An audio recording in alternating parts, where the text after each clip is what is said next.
Hello, everyone, and welcome to Slash Film Daily. Today's Wednesday, December 11th, 2024. On today's episode of the show, we're going to gather around the virtual water cooler and talk about what we've been watching.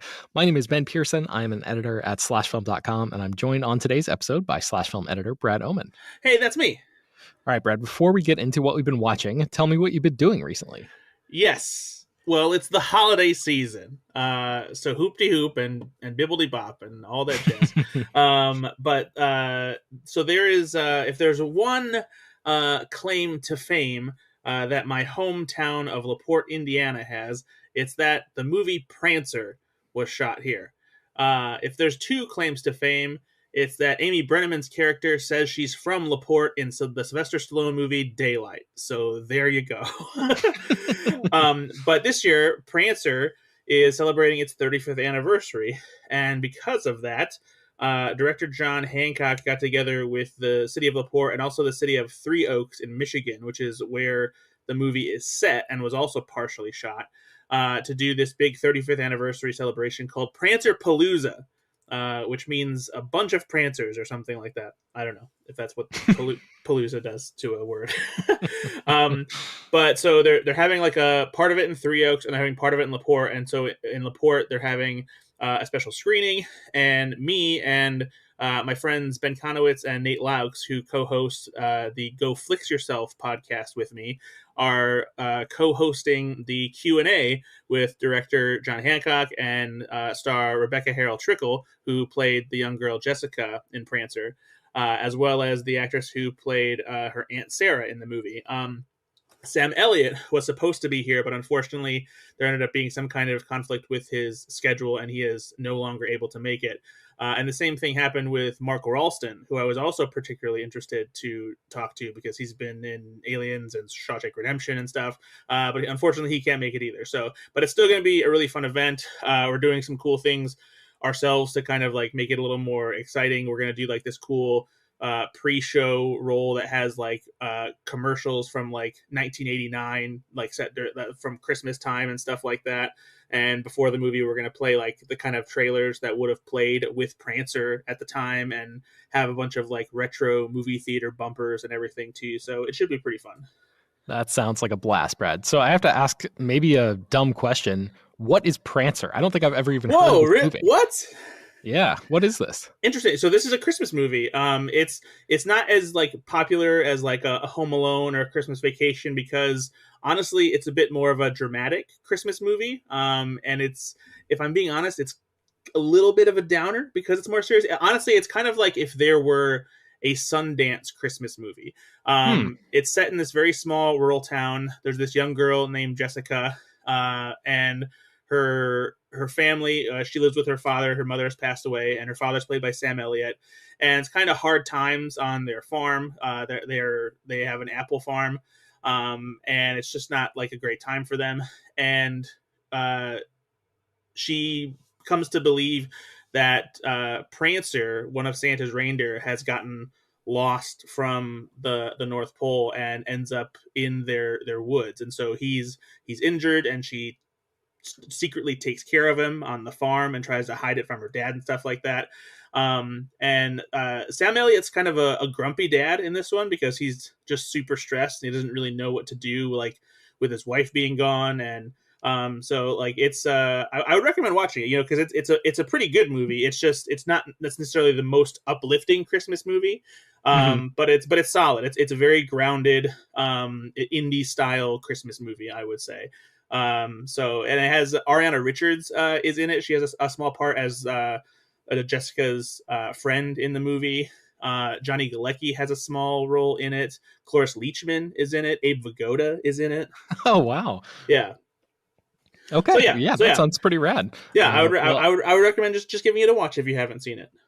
Okay, so that's Prancer, and how could people attend this event, Brad? Is it like you just free to the public, or do you have to get tickets at a website somewhere, or what? Yeah, there are tickets. If you just look up like the LaPorte Civic Auditorium, or just type in Prancer Palooza like into Google, whatever, you can find it. It's happening here in LaPorte, Indiana, on Sunday, December 15th. doors open at 1 o'clock. The screening starts at 3, and like in between there's like a free concert, and we're doing that little like pre-show video thing I was talking about. And they have a bunch of other stuff there too, like they're gonna have some like a live reindeer there and Santa Claus, and they're doing stuff for Toys for Tots and a bunch of stuff. So it's a cool little Christmas event happening here. Excellent. All right, so let's get into what we've been watching. What have you been watching recently, Brad? It's end of the year. You've probably been doing a lot of end of the year catch up like I have. Yes, I've been doing tons of it, and so I've been trying to sift through some last minute screeners and catch up on stuff that I missed. So the first thing that I caught, which hasn't fully been released in theaters yet, I believe it's been playing on the festival circuit and is starting to come out now, I think, is The Last Showgirl, which is a new movie starring Pamela Anderson, of all people. And this is very much a role for her in the same vein as something like The Wrestler, but maybe like by way of like Support the Girls, or even like a little bit of Sunset Boulevard. And it's directed by Gia Coppola, and it follows Pamela Anderson as this aging showgirl in Las Vegas who has been working at this classic showgirl, show in Vegas, where like they have the big feathers on the head pieces, and like the sparkly brassiers and all that stuff, with all the leg kicking and the occasionally topless kind of stuff, a very classic Vegas thing. But the show, which is run by Dave Bautista, is about to close, and she's just not entirely sure what to do with herself, and she's very passionate about it as like her as an art. Really, it's not like just a job to her. Like she really loves it and enjoys it. Jamie Lee Curtis is also in this movie in a supporting role. So is Kiernan Shipka, and Pamela Anderson is just phenomenal in this movie. It's a bit of a tragic story. It's one about a woman dealing with the fact that she's aging and being in trying to continue to be in an industry that is very much about superficial details as far as looks, and like starts to kind of discard women when they reach a certain age. And it's just a phenomenal performance from her. It's very vulnerable, and I hope people see it. I think she just got a Golden Globe nomination too. Not that the Golden Globes are like a big deal, but the fact that she is getting awards attention as award season starts, I think, is a good indication of what kind of movie we're looking at here. Okay, cool. So that's The Last Showgirl, and it seems like it'll be rolling out probably slowly over the course of the month, maybe into January as well. So keep an eye out for that. What else have you been watching, Brad? I finally caught up with A Different Man. Have you seen A Different Man yet? I did, yes. Yeah, and this is that movie starring Sebastian Stan, where he has like this neurofibrosis kind of ailment, where he has a collection of tumors on his face that don't make him look like Sebastian Stan, obviously. And then he gets this experimental treatment that gets rid of all the tumors on his face, and so then he does look like Sebastian Stan, and he kind of starts having this different, more successful life. And the movie is really just about this character and like figuring out whether it was his ailment that was holding him back from having the life that he wanted or hoped for, or if it was really just him and who he is. And it's a really interesting examination about just like the identity, and it's an interesting pairing with like a movie like The Substance, I think, too, because it kind of approaches similar subject matter in a different way. And it also has Adam Pearson in it, who is an actor who actually does have the same disease that Sebastian Stan's character is suffering from, and he's fantastic in it as well. But yeah, I really like this movie a lot, and I think that Sebastian Stan, it was nice to see him in a role like this. I think he's great and fresh, and he's been good in what was the name of the Pamela Anderson Tommy Lee series? Oh yeah, I didn't watch that. Was it just Pam and Pam Tommy? and Tommy? Yeah, I think that's right. Yeah, yeah, he was great in that, and so it's been nice to see him expand out of obviously his big role in the Marvel Cinematic Universe. And I like this movie a lot, and I think it's very good, and I was happy to finally catch up with it. Excellent. Okay, so now I'm really curious to know what you think about this next movie, because it sounds like you did a Sebastian Stan double feature, or maybe not in the same night. I don't know when you watched this, but you watched two of his big performances of this year. I did, yes, because Sebastian Stan this year also starred in The Apprentice, which has been kind of a controversial movie because it is about a young Donald Trump, and that's who Sebastian Stan plays in this movie. And it traces basically the origins of Donald Trump and how he started to become really the bigger name in New York that we all know today, and the kind of toxic figure in both business and politics that he would become, later down the road. It follows him throughout the 70s and 80s in New York, when he was kind of still riding the coattails in the name of his father's success in the city. And then he meets Roy Cohn, a famously deceptive and corrupt lawyer. And you see that's kind of where Trump got the standards and rules that he lived by, and the stuff that really gave him like inspiration and ambition, and like the stuff that he outlines in like the art of the deal. And so it's stuff that he steals. And Jeremy Strong is the one who plays Roy Cohn, and that performance in itself is just incredible. He's this awful vampire of an asshole, and you see Donald Trump start to pick up those traits. And it's not to say Donald Trump is a good guy to begin with, like, and I want to say the movie humanizes Donald Trump, but not in a way that makes you sympathetic, but it shows you that like there was a time when he was not great, and he just happened to get worse. Yeah. So, and Sebastian Stan is fantastic in this role because he's not doing a very obvious Trump voice. It's not like an SNL impression, but he nails some of the subtleties of his speaking patterns, and even the way like his facial expressions, especially when he talks, the way he forms his lips and stuff like that. It's fascinating to watch, and it gets even more impressive as it goes on, because when he was younger, he didn't fully sound or look like the Donald Trump that like we know today. And as you get into like the 80s, you start to see that come out a little bit more. And some of that is also because of a little bit of Roy Cohn as well, who has a like a very orange fake tan all the time. Mm-hmm. But if this movie came out any other year, if it came out like 10 years from now, I think that it would be talked about a lot more, and people wouldn't be so hesitant to like just avoid it, because it is tough to watch, knowing the things that are happening in the world right now, and knowing that we have what we have to deal with from Donald Trump for at least 4 years. And it's a shame, because Sebastian Stan is great in this movie, and I think it is a really measured and interesting origin story about this guy that now we unfortunately know way too much about. Yeah, I agree. And I think maybe this is going to be one of those movies that like people catch up with later on, and maybe after his next term is over or whatever, people will eventually come back around to this movie. I hope, because I do think it is worth seeing. I think I was very like, I mean, as anyone, not anyone, obviously, based on the results of this election, but as a lot of people were, I was basically like allergic to even the idea of watching a movie like this. And I kind of like bit my tongue and went in and watched it anyway. And because I thought it was going to try to paint him as a sympathetic figure, and I just have no appetite for that personally.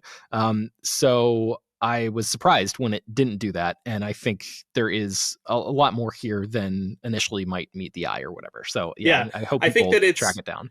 Yeah, it's definitely kind of along the lines of like The Social Network, where it kind of felt like maybe it's too soon to do a movie like this, but as time goes on, I think we'll realize, oh yeah, this is right on the money.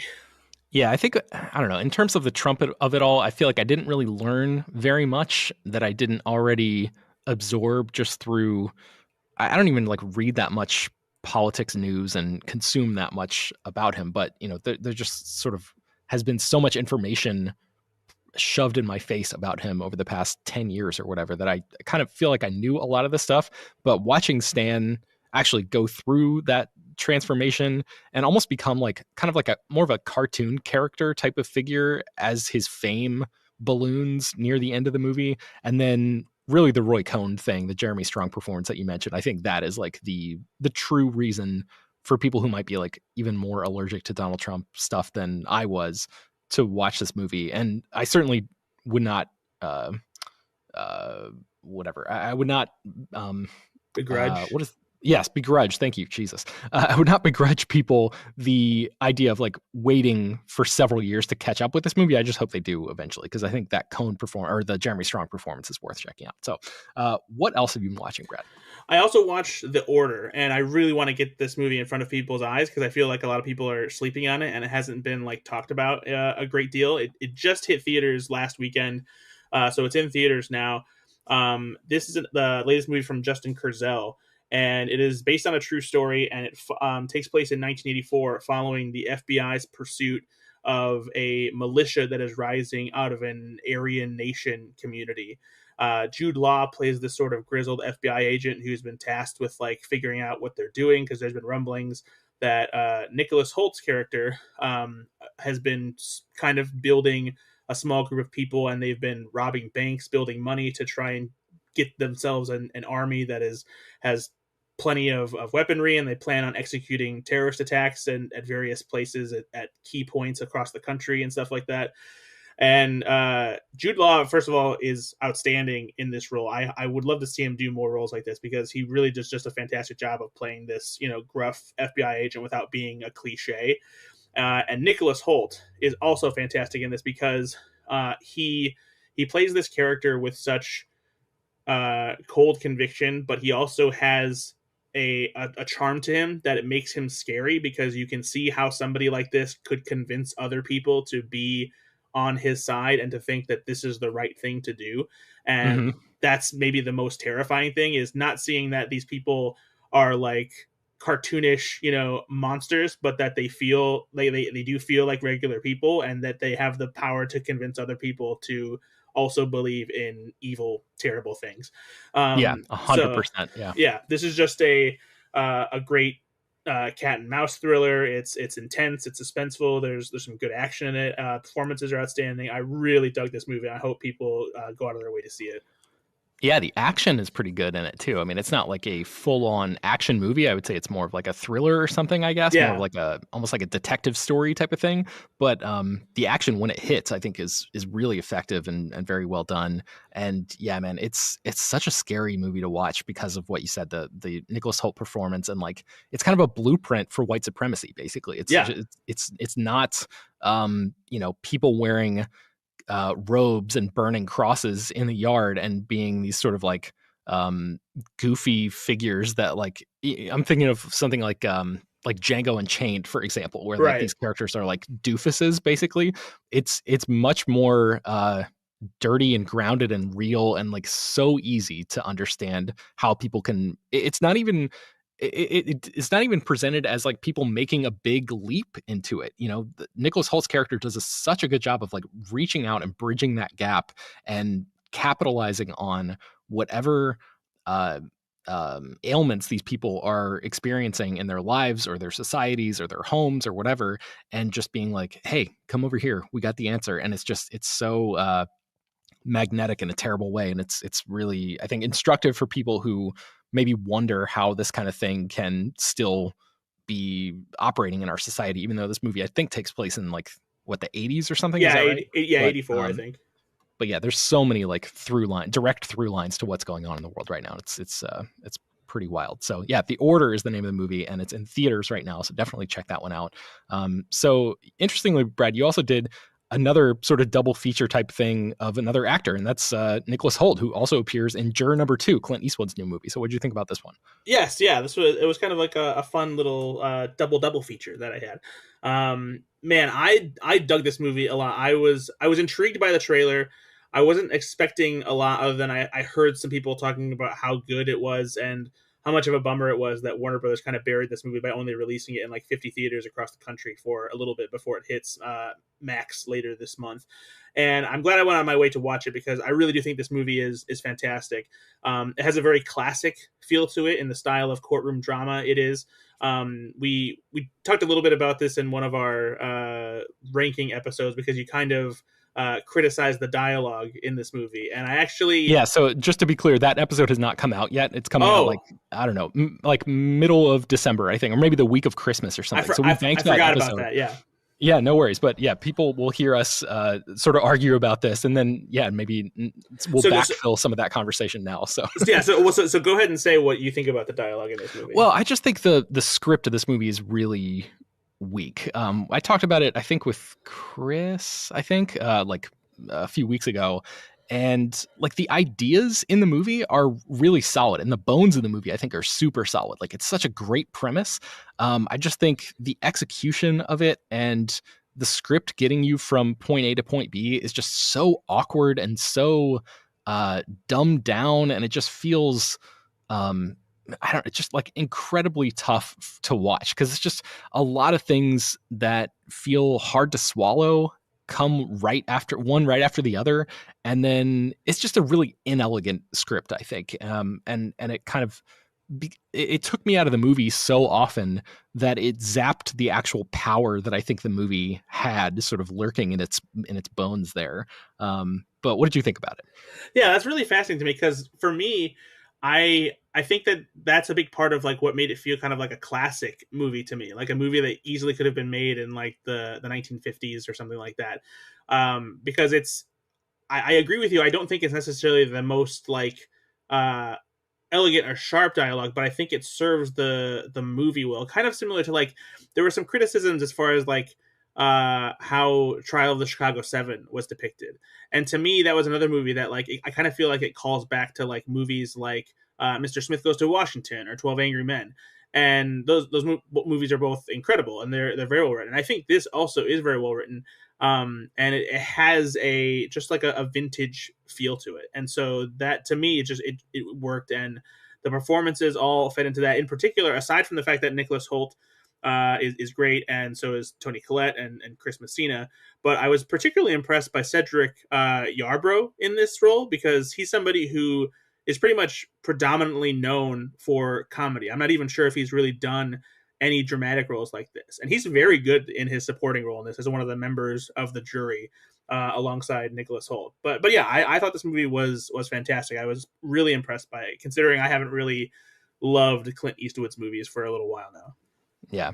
All right. Well, I'm glad you got something out of it. I definitely was just kind of, I felt myself like disconnecting from the movie more and more as it went along. But I'm really curious to see how people react to this once it hits Max, which is only a couple days from now, I think. So I think it's probably worth watching because I think it's better than a lot of stuff that Clint Eastwood has done recently, as you're kind of alluding to there. So it might also be good, like as a kind of a family movie over the Christmas break or something, if you're looking for something that like everyone can agree on, and maybe not like the youngest kids, but there's nothing Yeah, like egregious in here in terms of yeah, violence or it's an like adult gore or drama, but whatever. there's no like crazy language or sex or anything like that. Yeah, yeah.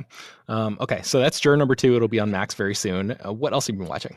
I also watched September 5th, which is another new thriller that is coming out for award season. And this follows the true story of the Munich Olympics hostage situation that unfolded back in 1972.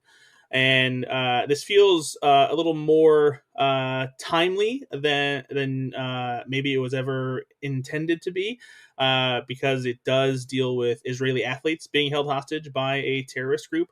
But the movie itself does not really dig into the politics or the complexity of that situation. It is more so a uh, more of a surface level approach to how the ABC sports team that was there covering the Olympics was forced to quickly and deliberately deal with the coverage of the event. They specifically didn't want the news team to take over. Peter Jennings was there helping them with ABC Sports coverage, and he even tried to get them to step aside.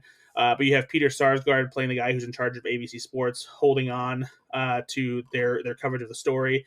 John Magaro is the other big lead in this, and this is a really great role for him. He's someone he's a character actor who you might have seen in movies like The Big Short or Past Lives and stuff like that. He gives a great lead performance here, and it's a very taut thriller. It's very very tense and suspenseful, and it's for me one of the most fascinating things about it was how it depicted different technical aspects of how they had to cover live stories back in the day. This was the first time that a tragic event like this was covered live on television, and like over 900 million people were watching when all of this happened. So like literally like the eyes of everybody were on this, and they make mistakes. And but you also see like kind of how deliberate and careful they had to be when covering stuff live like this.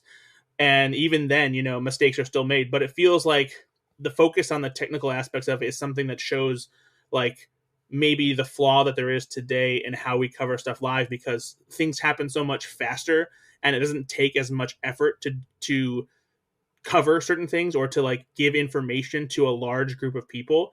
And it Hmm. feels like that's where news has sort of reached like a lower tier of like what they, consider as far as like, oh, we're okay to report this. But even in this time in 1972, like you see like the mistakes that happen in hearing, and it's, it's fascinating to watch. It's a really really tense thriller. Performances are good, and despite the fact that it doesn't have a lot of depth to it as far as like the thematic elements, I think it's very very well made, and it's a solid movie. Yeah, definitely. I talked about this very briefly on another episode of the show, but one thing that I didn't mention, I'm glad you talked about it, was like the seeing the technical aspects of it. And I loved watching the like the way that they put lettering on the screen and like shot Yeah, stuff against a black background and like things like that I hadn't really thought about before, or if I did, it was like way back in school and I haven't thought about it in 20 years or something. So just seeing that kind of stuff be executed in like a high pressure environment like that, it just gave me more of an appreciation for the technical crews that used to just make stuff like that. And my God, 900 million people. That is like orders of magnitude bigger than, the finale of Game of Thrones, for example, or something yeah, like that. it's It's just it's like it's it's insane. hard to wrap your mind around how many people that was watching one thing at the same time. So, yeah, good stuff there. So September 5th is the name of the movie. Did you watch a screener of this? Yeah, I got a screener of this. It's supposed to be getting a limited release before the end of the year, and I think it's getting a wider release in January. I think that's right. Yeah, I was going to say I think mid January is kind of where the date was floating around in my head. So I'll double check that, but I think that's right. All right. So before we take a break, what's the last thing you wanted to talk about here that you've been watching? The last thing I want to talk about is a streaming service that I had been recommended several times and finally got around to watching some stuff on it, and that's called Dropout. We've talked about this a little bit in Slack because there's some fans on the Slash Film staff, and so this is a streaming service that's run by the production company that used to be College Humor, basically. And it's a collection of different kinds of comedy shows that are largely based on improv comedy, different kinds of game shows, panel shows, and stuff like that, all with different premises that offer a lot of fun for comedians to play with. And they're not like super famous comedians. Like you're not necessarily always going to see someone like, Jim Gaffigan on there, but they do occasionally have people like Ben Schwartz and stuff like that. And so the shows that I've seen so far that have been the most fun is one is called Very Important People, where they have the same host of the show, and what they do is they bring in one of their comedians, and they have a professional makeup team put a bunch of like prosthetic pieces of makeup on them and turning them into a very specific character, and like I mean full on makeup jobs too, like actual big like body pieces and facial prosthetic and all of that stuff. And the people getting the makeup on them, they don't get to see what they're being turned into until they're done. And then when they are, they get to look at it themselves, and they have a short window of time to come up with a character, and then they're interviewed on the show for like 15 to 20 minutes in character. And it is so funny to hear like the things they come up with and the interactions they have. And like they sometimes they can't help themselves and they fully break because something happens that's so funny. And one of the things that they say, they're just not expecting it to land the way it does. I've been laughing so hard at this show, and I haven't watched all the episodes yet, but everything I've seen from it, it is so funny, and it's such a fun premise. Like I'm so jealous of everybody who gets to play with that kind of framework, because it just seems like such fun. um, Awesome. there's another one called Make Some Noise, where they run through different like game show kind of things. And like one of the really fun ones that they do is they give a line to the three panelists that they have, and then they give them different ways of saying that line. Like, okay, do it, but someone just threw something at you, or do it like you're on a soap opera, or do it like you're giving a speech as the president or something like that. And so if you look around on like TikTok and stuff like that, you'll see there's some great clips out there with Ben Schwartz doing it. But that one's really fun. And then there's a cool game show one that I think some of the listeners here would really like. It's called Actually, and it's a game show style premise where they will read a short bit of text about some kind of geeky property like Game of Thrones, Lord of the Rings, Star Wars, and the contestants have to figure out what is factually wrong in that, and when they buzz in, they have to go, actually, and then explain what the super nerdy detail is that is wrong in there. So that's a lot of fun to watch. But yeah, I'm starting to dig through even more some of these shows, but it's super cheap too. I think it's like $6 or $7 a month, and so if you haven't tried it yet, I would look up some clips online just to see the kind of stuff they do. But it is so funny, and I can't wait to watch more. All right, you're the second person who's told me that Dropout is great. BJ was preaching the gospel of Dropout on this podcast a little while ago, so yeah, I'll have to check that out. So Dropout, you can just find that. Is it they have their own website, I assume, or is Yeah, it yeah, all, like... yeah. You have their own website, and you just go and subscribe to it. And they have an app on Apple TV and all the other various devices for streaming things. Cool. All right, let's take a break, and then we'll come back and get into the rest of the show. All right, so I wanted to mention a few things that I was watching, Brad. James Mangold directed a biopic called A Complete Unknown about Bob Dylan. Have you seen this yet? No, I was supposed to, and then the weather here got really shitty, so now I can't see it until next week. Okay. I didn't know anything about Bob Dylan except that he famously went electric at some point and kind of shook up the traditional folk music community by doing so. And this is not a cradle to the grave style biopic. It's basically a chronicle of Bob Dylan, who's played by Timothée Chalamet in this movie, bursting on the scene, becoming a huge deal, and helping to redefine what folk music could do in America, and then kind of chafing at the box that he's been put in by the label and audiences and stuff like that. And I think Chalamet is okay as Bob Dylan, but to me, the most interesting thing about this entire movie is that it ultimately repeats a few of the same themes that James Mangold explored in Ford versus Ferrari, a movie that came out a few years ago that I really liked, which is like, this is about creativity and like artistic integrity and how to survive creatively in a system that is not built to take risks, and kind of how alienating and like isolating it can be to stick to your guns when the world is demanding certain things from you and you're no longer really like willing to give those things to people. So it feels very much like another metaphor for filmmaking in that way, and kind of like working in the studio system. And I think there's some interesting stuff to be gleaned from it if you view it through that lens. And ultimately, I just kind of thought that it took a little too long to actually make that point. And before it gets there, it just feels like kind of a typical biopic, which is to say like a little bland, but it comes alive when the music is being played. So I'm curious how people are going to react to this, because I know Bob Dylan is like a huge, huge cultural figure, and he's just not somebody that I have a real sort of personal relationship with. What is your relationship to Bob Dylan's music? Has he been somebody who's been in your rotation for a long time, or what? Well, he's my grandfather, and so we. No. I'm familiar with Bob Dylan's place in music history, and the fight of being a folk musician who turned to electric and kind of betrayed what people felt like folk music was back in those days. But a lot of what I understand and know about him comes from having a rock history class in college. And I don't love his music. I like some of his songs, and I'm familiar with obviously the more popular songs, but I wouldn't call myself a Bob Dylan fan. But I am curious about this movie because Timothée Chalamet does seem like he puts in a good performance, especially when it comes to doing all the singing. It seems like he really nailed Bob Dylan's voice in that way. So I'm curious to see that. And I'm always down for a James Mangold movie. So yeah, I'll definitely be seeing it here soon. Yeah, it's also nice to see Edward Norton in a supporting role. It just seems like he hasn't been around very much, at least since like Glass Onion or something. And even before that, it kind of felt like he disappeared for a little bit, or at least was not in movies that I was watching personally. So it was always nice to see him pop up in a supporting part. Okay, I also want to talk about a Criterion Collection disc that I got recently of a movie called Eastern Condors from 1987.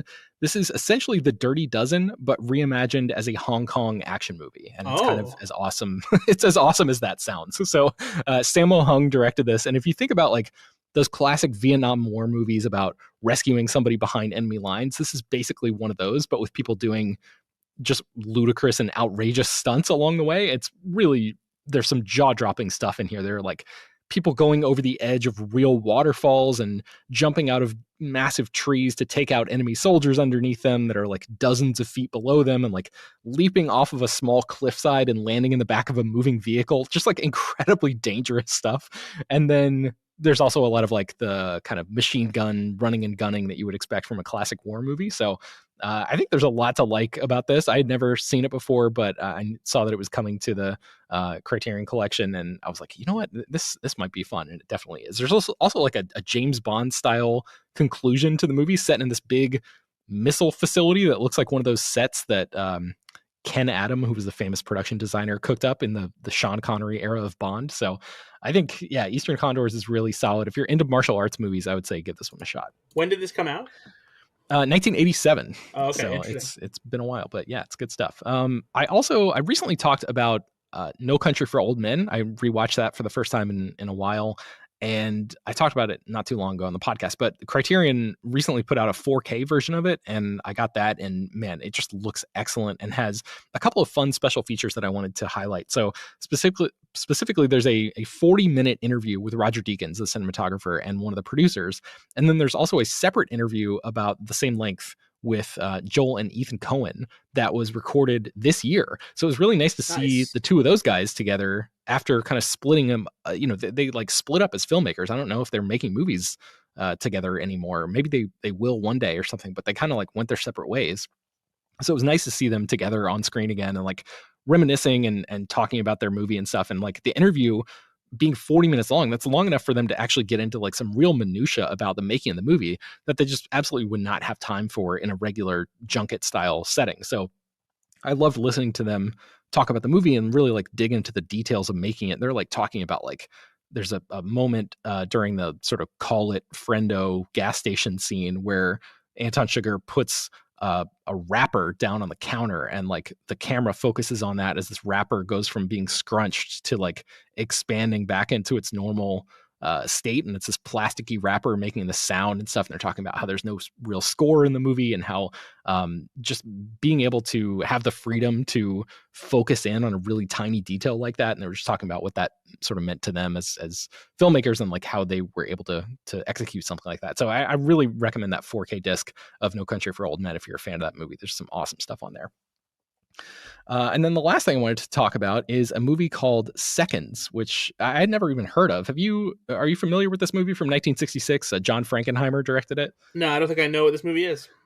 Yeah, so James Wong Howe, who's one of the most acclaimed and beloved cinematographers of all time, shot this thing, and it really comes out of the gate hot with like this incredible framing that uses that technique where there's like a body-mounted camera pointing backwards at the actor's face while they're walking, and they stay static in the frame while the world moves around behind them.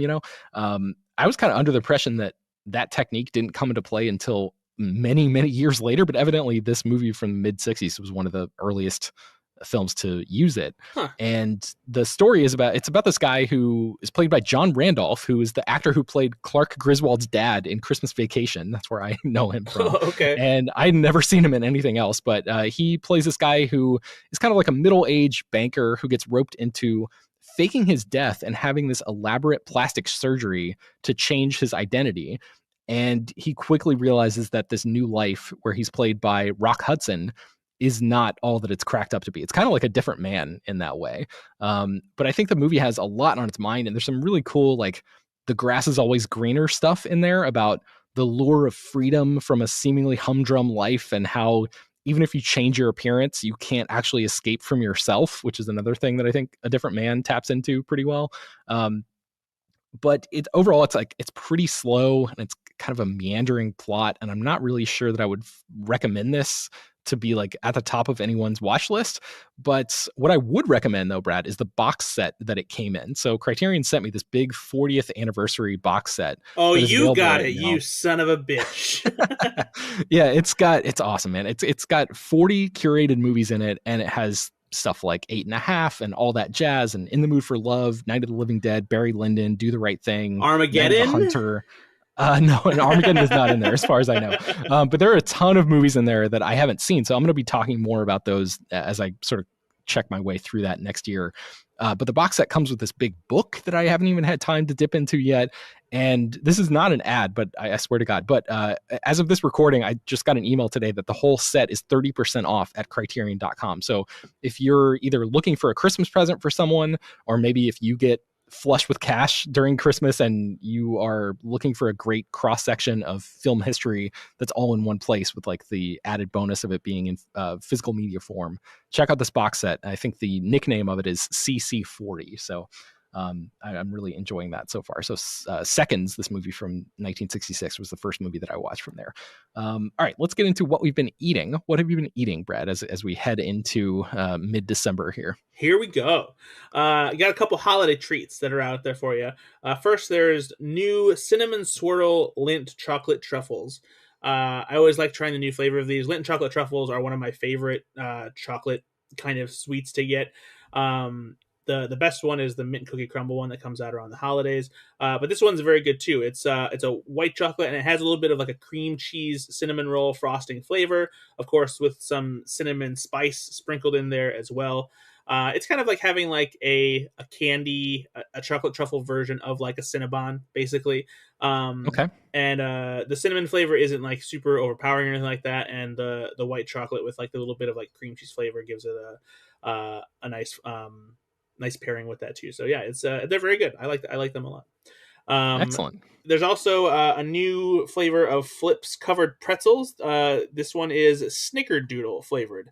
So if you like Snickerdoodle cookies, whether it's the holidays or not, I think you'll enjoy the mix of cinnamon and sugar and whatnot that goes into this one. It's also like a white chocolate covering rather than your regular chocolate covering. And I really like this one as well. Sweet. I think that's most easily found at Dollar Tree, but you might see it at other places as well. I like to try a lot of different flavors of energy drinks because it's just a good way that I get my caffeine when I'm not having coffee in the mornings. And one of the best that I have ever had came out just recently, and that is a Welch's Grape flavor Ghost energy drink. It tastes just like Welch's Grape soda, but it is a zero sugar energy drink, and it is delicious. If you like grape soda, especially if you specifically like Welch's Grape soda, I can't recommend this one enough because the flavor is perfect. It is so good, and I love it. Nice. Yeah. Sweet. Okay. There's also 3 Jolly Rancher flavored energy drinks available in watermelon, green apple, and blue raspberry. The only one I tried was the watermelon because that's my favorite Jolly Rancher flavor. And really, I just love a good artificial watermelon flavor in, candy and gummies and whatnot. So I tried that one, and they did a fantastic job of capturing the flavor of a watermelon Jolly Rancher in an energy drink. And that is also a sugar-free energy drink, which is nice. So that's a good one to try as well. Those seem like they're popping up pretty frequently at Speedway, but I think they should be available like at a lot of convenience stores and stuff like that now. And then the last thing I tried is not a new thing, but it's a thing that is coming back for like the first time in a long time. And that is frosted cinnamon roll Pop-Tarts. Funnily enough, there has been a frosted cinnamon roll like Pop-Tarts bites pouch out there that you can get, but this actual Pop-Tart flavor has been missing for a while. But now it's back, and the old form of it used to have like, it was a drizzle of frosting across the Pop-Tart rather than like the one like layer of frosting that you usually find on your traditional frosted Pop-Tarts. But this time it is that full on like frosting layer that's on it rather than having it drizzled across it.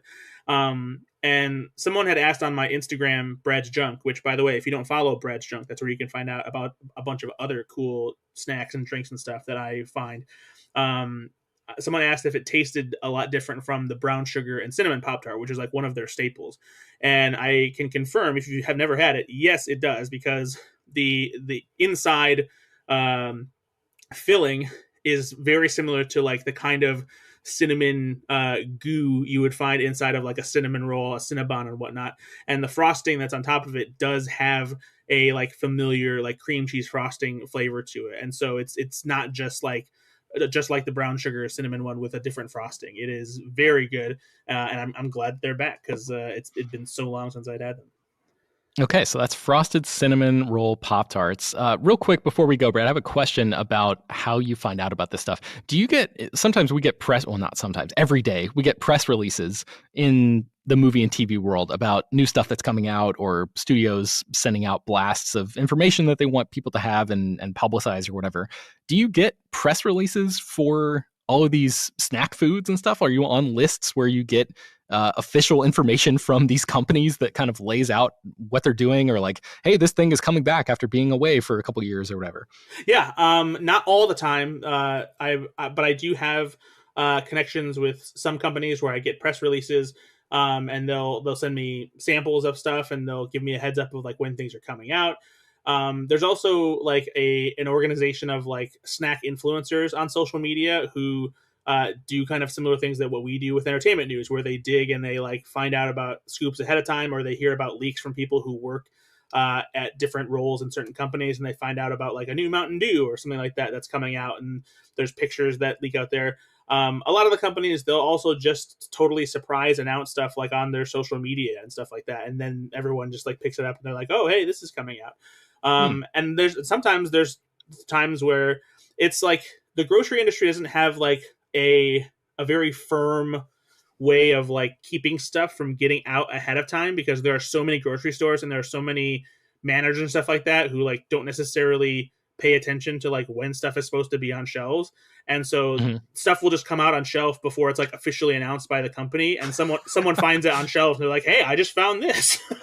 Oh, that's interesting. Yeah, so it's so that happens a lot. And plus now, like in the past few years, I've noticed that the lines have really been like completely shifted and almost disappeared as to when like holiday stuff begins and ends, where like I literally just saw that like there's a Reese's Easter peanut butter cup thing that like has already been spotted at a gas station, and it's December. Wow. But like this year, like the Halloween stuff arrived super early at like the beginning of August. The Christmas stuff was starting at the beginning of October. And so like it's just all the lines have been blurred and stuff is just coming out all the time now. So I also constantly just go to stores myself and just like look at shelves and see what's new, and snap pictures myself and everything. So are there people in this community who are even more intense about this stuff than you are, that keep like up-to-date databases of what's on shelves when, and like how long it's been since a certain thing has been on the market or stuff like that? So I don't necessarily know how intense they are about it.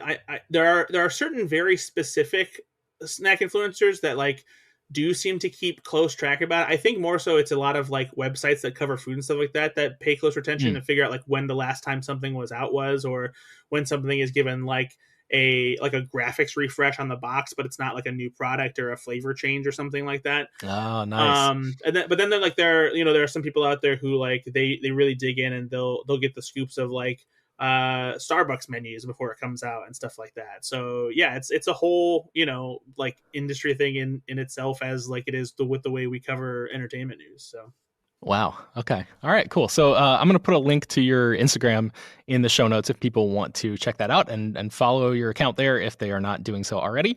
And that's going to do it for today's show. You can find more about a lot of what we talked about on the show at slashfilm.com. Slash Film Daily is typically published every weekday, bringing you the most exciting news from the world of movies and TV, as well as deeper dives into the great features you can find on the site. You can subscribe to the show on Apple, Overcast, Spotify, wherever you get your podcasts. Send your feedback, questions, comments, concerns, and mailbag topics to us at bpearson@slashfilm.com. Make sure to leave your name and general geographic location in case we mention your email on the air. Don't forget to take a minute to rate and review the show on Apple Podcasts or Spotify. That helps us out a lot. Tell your friends about the show any way you can. Thanks so much for listening. And I just want to say real quick before we go, I'm not 100% sure that we're going to have an episode tomorrow. I hope we do. But man, we're just, in terms of planning end of the year stuff and getting all of our lists together and everything, our schedule is slammed. And then we're also like sort of pre-recording some stuff for Christmas week when we're going to be off. So I may not have time to actually record like a legitimate episode for tomorrow, but we're definitely going to be back on Friday with a War of the Rohirrim themed episode. So stay tuned for that. And if you need a replacement movie podcast, like I couldn't recommend Go Flix Yourself more. It is a podcast that I co-host with my friends, and we talk about movies and fuck around. So like if you like that kind of assorted nonsense, you could easily check that out. Or if you're a Saturday Night Live fan, like I am, you can also check out the 10 to 1 podcast, where me and those same chuckle fucks on that other podcast review and recap episodes of Saturday Night Live and talk about other assorted things about the sketch show. So go ahead. Absolutely shameless, Brad. I love it. And that'll do it for the episode.